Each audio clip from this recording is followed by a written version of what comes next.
Hey everyone, it's Megan with the Crafty Quinn, and today I am bringing you some beautiful spring crafts. And today is also very special because it is a collaboration with Make It With Mia. More about that in a little bit, but we're going to jump right into the first craft.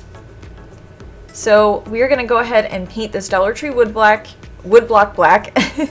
Through the magic of video editing, it is now fully painted. And we're going to be using some of these Martha Stewart adhesive stencils that I found on Amazon. And I'm going to link those down for you guys below because I love adhesive stencils. I'll use any kind of stencil as long as, it has some kind of tape to hold it down. But I just really liked the pattern of these because these kind of looked, I don't know, they kind of made some of the bees look more high-end, I guess. But I just really liked this bee in like a flowery wreath. I decided not to go ahead and use my foam brush on the bow there, but I am using some porch yellow, I believe it's called porch yellow from Folk Art, but I love that kind of like matte chalky paint from Folk Art. So that is the color that I typically use. I think it's called Summer Porch actually. And I like to use that color on my lemon crafts normally. I used that color last year in my lemon crafts video. Definitely check that out because it is definitely time for some lemon crafts again. So we have that all filled in and we're gonna make this rustic now. And that is what I love using this finger sander for. And any materials like this, I always have linked down in my description box because I want you guys to be able to use the types of things that I'm using exactly, so definitely check it out. You don't have to use a finger sander per se. You can totally just use any piece of sandpaper that you want, but I just prefer this because I really feel like I can actually put down pressure on it. So I decided to finish off this piece by wrapping some twine around the very top. And did I mention this is a Dollar Tree wood block? Because I cannot believe Dollar Tree sells pieces like this, but I was happy to find this piece. And this is not a Dollar Tree Plus item, this is a good old $1.25 item.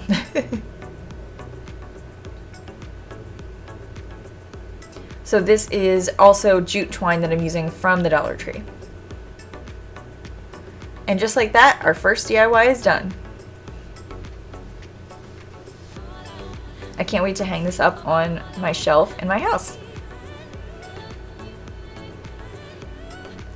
I love how it turned out, very rustic and worn and exactly the look that I was going for.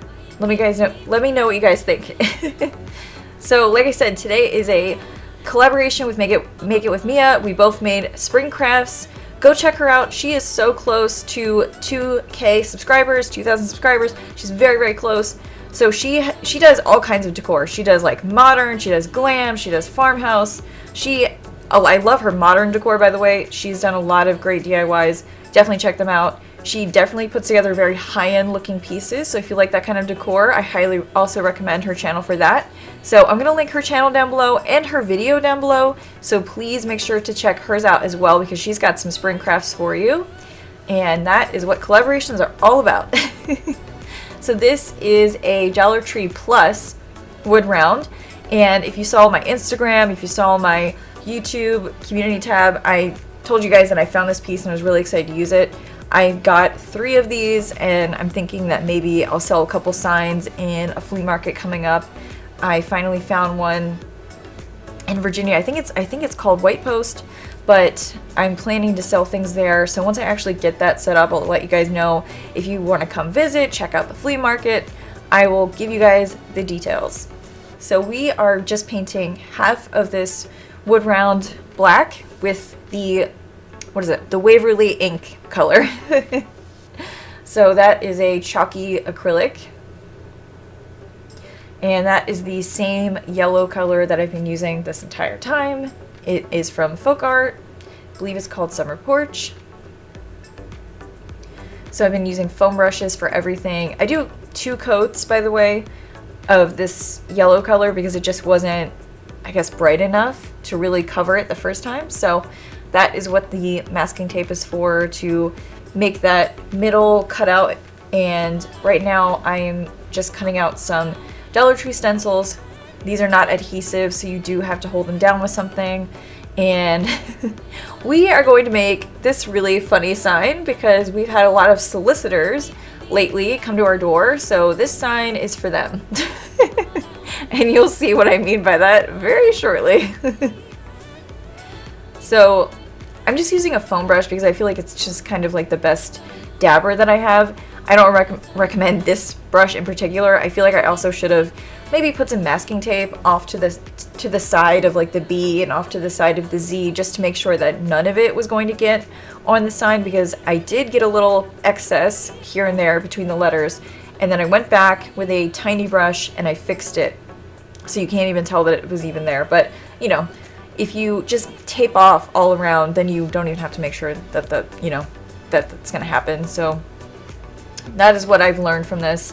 I'm still very much a beginner crafter. If you guys don't know me, if you're new here, I've only been crafting for a couple of years now, so I still very much consider myself a new crafter.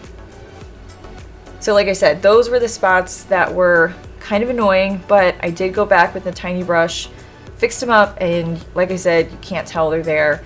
So I just had to cut out each letter individually, kind of line it up to the best of my ability, but I also kind of wanted to make it kind of like, you know, not perfect, because I was like, it'd be so funny if, you know, this was like a bee or something, like, you know, making this sign like, stay away from my hive. So I am telling the solicitors to stay away from my hive. So yeah, we are going to put a hive on this, and we're going to make a little bee come out of it. All of the stencils like this that have bees on them, they're all from that same bee adhesive stencil pack from the Martha Stewart adhesive stencils that I showed you at the very beginning of this video. Like I said, I have them linked down below. I did find them off of Amazon, and you know, I was just looking for the best stencils that really kind of fit the vibe that I was going for, so I didn't really care that it was like Martha Stewart or anything, but I just thought they were cute. So just like that, pull it up, easy. Make sure to pull it up before the paint is completely dry, otherwise it will take some of the paint with it. So I added a couple more bees on this side. I just felt like, you know, before I put the greenery at the top, that this is going to need something here in the middle, otherwise it just looked a little too plain. So I just added a couple bees. And if you hear snoring, I'm so sorry, but that is my dog sleeping below me. She's actually asleep for the first time during one of my voiceovers, so this is rare. So just like that, we have a couple of these, and this sign is almost done. So this is lamb's ear from a garland that I just got at Walmart last night. And I was trying to decide between the lamb's ear picks that are like $2.50 each, or a whole garland of this for like $10, and I kind of felt like maybe I could get more out of the garland, but I guess that's to be determined. Because, you know, it's definitely hard to get pieces that look like, you know, one's an end piece. And when you're taking it from a garland like that, it was really hard to find the right pieces that I was looking for. But there were no wire pieces in this garland, so that did make it a lot easier to cut through, which for me is a huge plus. So we're going to take some of this Dollar Tree black polka dot ribbon. I love this, and I've been wanting to use this for a type of bee craft, if you will, so I'm just excited that I finally got to put this together. So I cinched this, as you just saw, with some jute twine. I love doing that, and really, you just put the two ribbon pieces in an X shape, and then you just cinch it in the middle using your jute twine. And then to get those cute little edges, you just kind of cut them on an angle, starting from the piece that's not wired. And then you just do that to all of the little ends there, and it gets those cute little corner pieces that I love so much. And then you just hot glue it.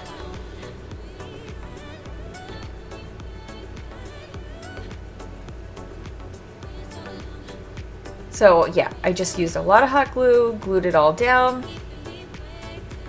And what's great about this is this sign already has those hooks in it, so that was great.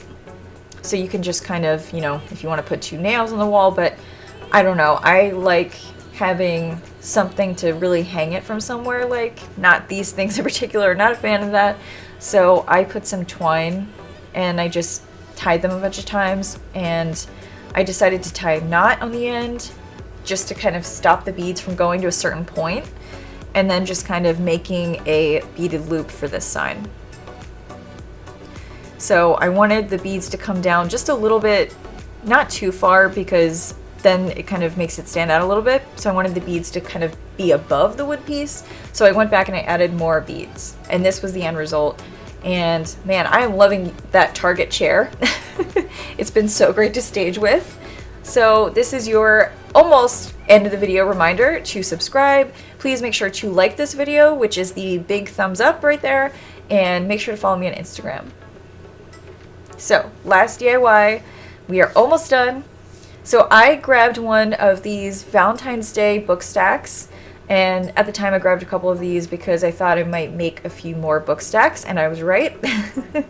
So since this is such a bright color and I'm painting it such a light color, I did have to go back and do at least, I want to say almost like 2.5 coats, I guess, of this white Waverly chalk paint. And so definitely needed more than one, for sure. You can already tell the letters are still there. So I actually kind of messed up on this a little bit. I was originally using a different kind of fabric, but then I found this fall ribbon from Hobby Lobby, and I haven't used it for anything yet, but to me this color almost looked kind of yellow, and I'm not really sure if that's necessarily the color they were going for this ribbon, because it's supposed to be fall, but I just thought for some reason it looked like maybe it could be like a bumblebee type of ribbon instead. So we're just gonna hot glue this to one side of the book stack. And like I said, I kind of messed up already because I was going with a different fabric at first. So I already had stenciled on one word. I already stenciled on sweet using another one of those Martha Stewart stencils. And we're just gonna hot glue this down. And I obviously didn't care to paint the bottom of this, as you can tell. So I just kind of tried to align it as best I could because, you know, these are not the exact same, I guess, alignment as the little, you know, spaces in between the book stacks. So you just kind of have to eyeball it and do the best of your ability, do it to the best of your ability. And this is a very sticky adhesive, so it did pull up some of the paint with it because I didn't have anything coating on top of the paint to prevent this from happening. So if you don't have that, then, you know, it pulled up a little bit of the paint with it, and then I just went back with a tiny brush and I just fixed up those spots with white paint that got a little messed up, but it was totally fine and you can't even tell really. So I decided to wrap the ribbon with some jute twine. And yeah, hot glue doesn't really even bother me anymore. But I don't recommend everybody doing that because hot glue is still hot.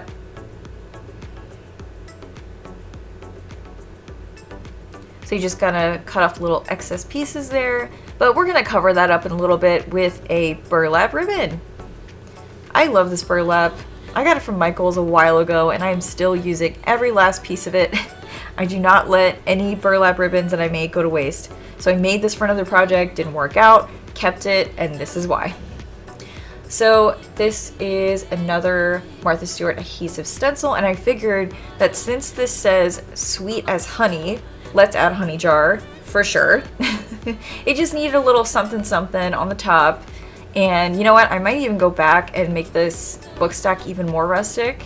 And if I do, I'll post a picture in my community tab on YouTube, but I'm thinking I might add some antique Waverly wax and just kind of distress this a little more because it's not quite as rustic yet now that I look at it. So maybe I'll go back and do that later. But I really liked how this piece turned out. So that is what it looks like from the front. The H was a little too high, so I had to cut it off a little bit, but you can barely tell. And then that's what it looks like from the top. So I really like how this one came out. Also, loving that chair to stage things with. So please make sure to check out Mia's videos. Mia's video. She has a spring one for today. Check out her channel in general. and let's keep in touch on Instagram. Thank you guys so much for watching. Bye.